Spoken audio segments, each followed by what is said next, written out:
studio नवछा 0 singer Amita Sharma के आवाज में तोरा दुआरा पलो बराती एक पल में भूला देवी राती तोरा दुआरा पलो बराती एक पल में भूला देवी राती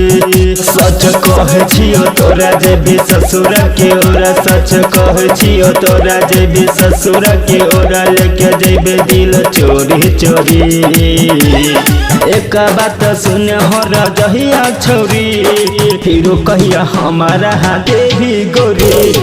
एक बात सुन हो रजहिया छोरी फिर कहिया हम के देवी गोरी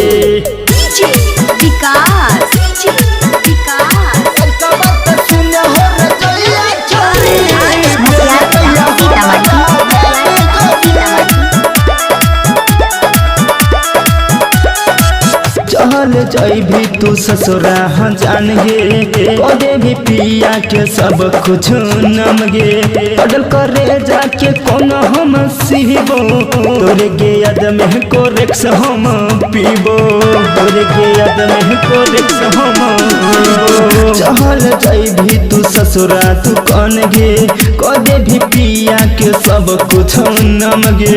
अडल करे जाके कौन हम सीबो